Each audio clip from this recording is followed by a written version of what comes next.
Olá, eu me chamo Caio, eu sou estudante de psicologia na Universidade Federal do Vale do São Francisco e agora eu vou apresentar um trabalho que é resultado da minha pesquisa de iniciação científica que eu conduzi com a minha professora Júnia Maria Moreira, do Colegiado de Psicologia da Univasf.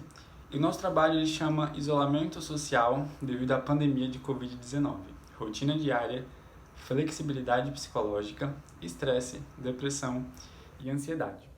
Aí é legal que a gente converse sobre algumas coisas antes de eu apresentar os resultados da nossa pesquisa. A gente vai falar de isolamento social. A pandemia da Covid-19 exigiu a implementação do isolamento social. É uma medida extremamente necessária para a contenção do vírus, mas existem aí uma série de evidências que nos mostram que o isolamento ele pode representar a inclusão de estressores na vida, como o medo da infecção, confusão, tédio, frustração, entre muitos outros. E nós já temos alguns resultados de estudos realizados durante a pandemia da Covid que sugerem que o isolamento social ele acarreta prejuízos na saúde mental. E aí, isso nos leva para um conceito importante para essa pesquisa, que é a flexibilidade psicológica, que pode representar um fator de proteção em situações de estresse. Nós vamos considerar a flexibilidade psicológica como estar consciente de pensamentos e sentimentos aflorados no momento presente de vida, sem acionar defesas desnecessárias e, dependendo da situação, permitir ou alterar estratégias comportamentais para atingir objetivos. Então, o que a gente tem é que conseguir vivenciar emoções e pensamentos com maior abertura e também atentando-se ao presente pode representar mais saúde psicológica. Então, diante de tudo isso, seguindo aí, nós temos os nossos objetivos, que foram basicamente avaliar a flexibilidade psicológica, estresse, depressão e ansiedade durante o isolamento social, avaliar as alterações na rotina diária requeridas pelo isolamento social, verificar relações entre flexibilidade psicológica, estresse, depressão, ansiedade, alterações promovidas na rotina diária e características socioeconômicas. Agora eu começo a conversar com vocês sobre o nosso método. Então vamos ver como é que ficou a parte dos participantes. Foram alcançados 334 participantes, sendo 73,05% do sexo feminino, 65,27% com idade entre 18 e 24 anos, 47,9% se autodeclararam serem pardos, 37,72% brancos, 13,77% pretos. Em relação à escolaridade, 67,66% com ensino médio completo, 15,87% com pós-graduação completa ou em curso e 14,67% com ensino superior completo. 39,82% sofreram redução na renda devido à pandemia e ao isolamento social e 7,49% tiveram perda total da fonte de renda. Agora eu sigo apresentando os nossos instrumentos. Inicialmente o questionário sociodemográfico, seguido aí do AQ2. Possui 7 itens para medir esquiva experiencial. No AQ2, os scores eles podem variar entre 7 e 49. Então o que a gente tem é que quanto mais baixo for o score, maior é a aceitação e a habilidade para lidar com pensamentos e emoções também que são mais difíceis. Seguindo aí, a gente tem o VLQ. Ele avalia a importância de diferentes domínios de vida, além da consistência das ações do indivíduo com a importância de cada um desses domínios. Então, como é que funciona? Ele é bem interessante. Nós temos 20 itens que vão avaliar 10 domínios, entre eles autocuidado, relações familiares. Então, a gente tem primeiro 10 perguntas, onde as pessoas vão avaliar a importância de cada domínio. Em seguida, a gente tem 10 outras perguntas que vão avaliar a consistência dessa ação. Então, vamos pensar aqui o domínio autocuidado. Primeiro eu vou responder a importância que eu dou para esse domínio. Em seguida, eu vou falar sobre o como as minhas ações estão condizentes com a minha importância. Continuando, a gente tem o CFQ7, que ele avalia a fusão cognitiva, por meio de 7 itens. O que é que seria a fusão cognitiva? Está relacionado com uma dificuldade de diferenciar o que é pensamento e o que é fato real. Então, é como se realmente a gente tem um pensamento, é uma fusão nos nossos pensamentos. Aí, o contrário disso seria a desfusão cognitiva. Continuando, temos a DAS 21, que avalia a saúde mental. Aí são 21 itens que são distribuídos em 3 subescalas: estresse, ansiedade e depressão. E, por fim, o ISR, que avalia o impacto do evento. Então, são as respostas sintomáticas nos últimos 7 dias diante de um evento traumático. Sobre o nosso procedimento, a nossa coleta ela começou no dia 1º de junho de 2020, após, obviamente, a aprovação do Comitê de Ética, e se estendeu até janeiro de 2021. Então, devido às restrições do isolamento, ela foi online, a partir de um preenchimento de um questionário no Google Forms, e a amostra foi selecionada por conveniência e contatada por meio das redes sociais. Agora apresentando alguns resultados que a gente tem sobre impacto psicológico e saúde mental. 44,01% da amostra apresentou impacto psicológico grave, 7,49% impacto moderado, 13,17% impacto leve e 35,33% impacto normal. Aí agora seguindo sobre saúde mental, que foi avaliado pela DAS 21. A gente teve um score médio de 25,13 e nas subescalas a gente teve para ansiedade 6,59, para depressão 8,74 e para estresse 9,79. Dando continuidade, nós temos uma avaliação dessas subescalas da DAS 21. Então, por exemplo, a questão da ansiedade, 31,14% apresentou ansiedade extremamente severa. Sobre sintomas de depressão, 24,25% apresentou nível extremamente severo. E por fim, aí, sobre estresse, 17,66% apresentou um nível extremamente severo de estresse.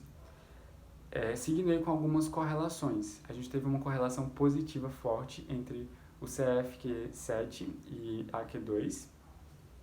A gente teve o estresse tendo uma correlação positiva forte com depressão, ansiedade e impacto psicológico.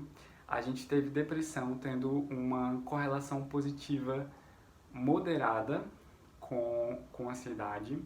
A gente teve um impacto psicológico tendo uma correlação positiva moderada com ansiedade, depressão e estresse.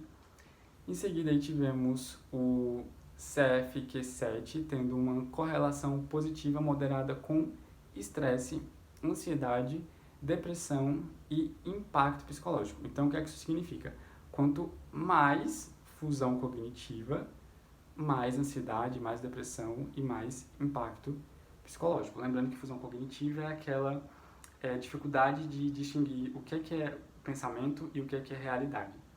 E por fim, a gente teve o AQ2 tendo uma correlação positiva moderada com estresse, depressão, ansiedade e impacto psicológico. Aqui, mais uma vez, seria quanto mais esquiva experiencial, nesse caso, mais estresse, depressão, ansiedade e impacto psicológico.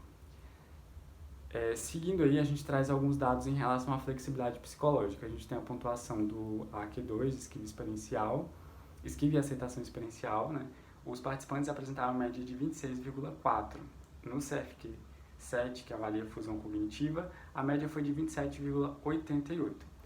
Uma questão interessante que a gente tem é que aqueles que relataram na avaliação sociodemográfica que possuíam um problema psicológico diagnosticado, eles apresentaram uma maior pontuação em relação àqueles que relataram que não tinham um problema psicológico diagnosticado.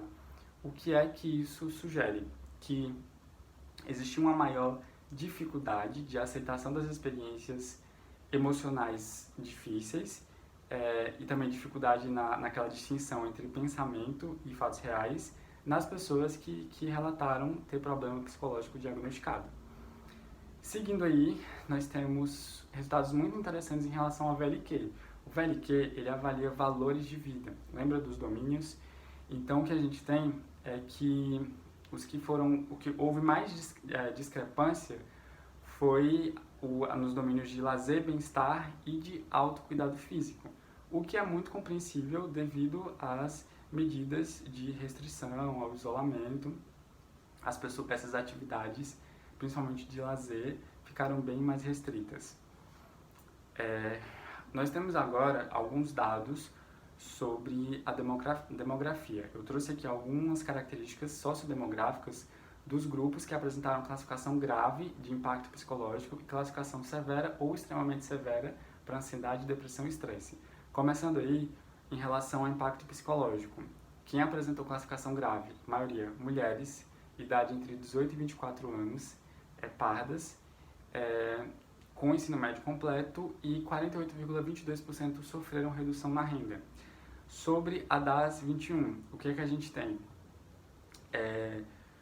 Os grupos que apresentaram níveis severos e extremamente severos. Mais uma vez, predominância de mulheres com idade entre 18 e 24 anos e ensino médio completo. Nos grupos que apresentaram ansiedade e estresse, apenas ansiedade e estresse em nível severo e extremamente severo, a maior parte sofreu alteração na renda durante a pandemia. Temos aí alguns dados sobre rotina, uma média de 79,01 dias de isolamento. No grau de confinamento, 11,98 relataram precisar sair mais de 3 vezes por semana para trabalhar.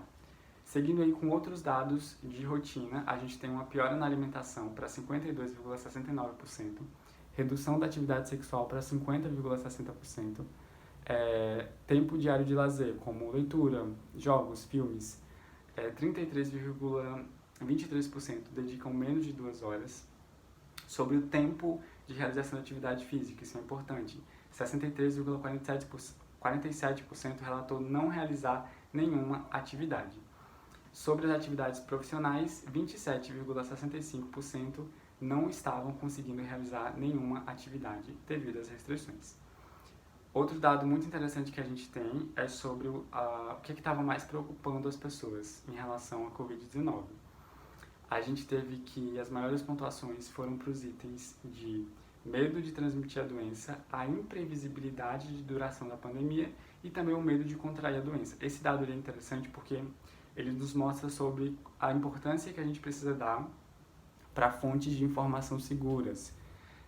Em relação, a gente tem, por exemplo, o medo de transmitir a doença, o medo de contrair. Então a gente precisa pensar em estratégias de disseminar informações seguras sobre a própria Covid. Por fim, a gente tem esse estudo tem muitos resultados. Esses que eu apresentei foram assim um pedacinho, mas ele tem algumas limitações que eu preciso destacar aqui para vocês. Primeiro, a questão que a coleta foi online, então isso exigia que as pessoas tivessem um celular, um computador com internet para responder. Então isso acaba de alguma forma limitando o nosso alcance para pessoas talvez com status socioeconômico maior do que aquele grupo que foi, colocado em quarentena, de modo geral. A nossa amostra, ela também é restrita a participantes muito jovens, entre 18 e 24, e também muitas mulheres. Em relação às mulheres, é um resultado que é muito comum em pesquisas assim, geralmente as mulheres participam muito mais. E uma outra limitação importantíssima é sobre os instrumentos, foram instrumentos de autorrelato. Então o que a gente tem é que nesse tipo de instrumento, talvez as respostas não realmente correspondam à realidade, porque para muitos construtos que a gente avaliou, as pessoas precisariam ter uma boa percepção dos seus sentimentos, dos seus pensamentos, emoções. Mas apesar dessas limitações, os resultados do nosso estudo eles ampliaram os achados referentes aos impactos da pandemia numa amostra brasileira, e a gente destaca aí a identificação das áreas da vida que foram mais afetadas pela pandemia e quais as populações e condições mais vulneráveis, e também os nossos resultados possibilitam aí a elaboração de intervenções que possam reduzir os impactos psicológicos do isolamento social, não só após a crise, mas também durante a crise. Agora eu apresento aí algumas referências que nós utilizamos e eu agradeço muito pela atenção de vocês, agradeço também a minha orientadora, professora Júnia, que me apoiou, me conduziu em toda a produção, em toda a elaboração desse trabalho.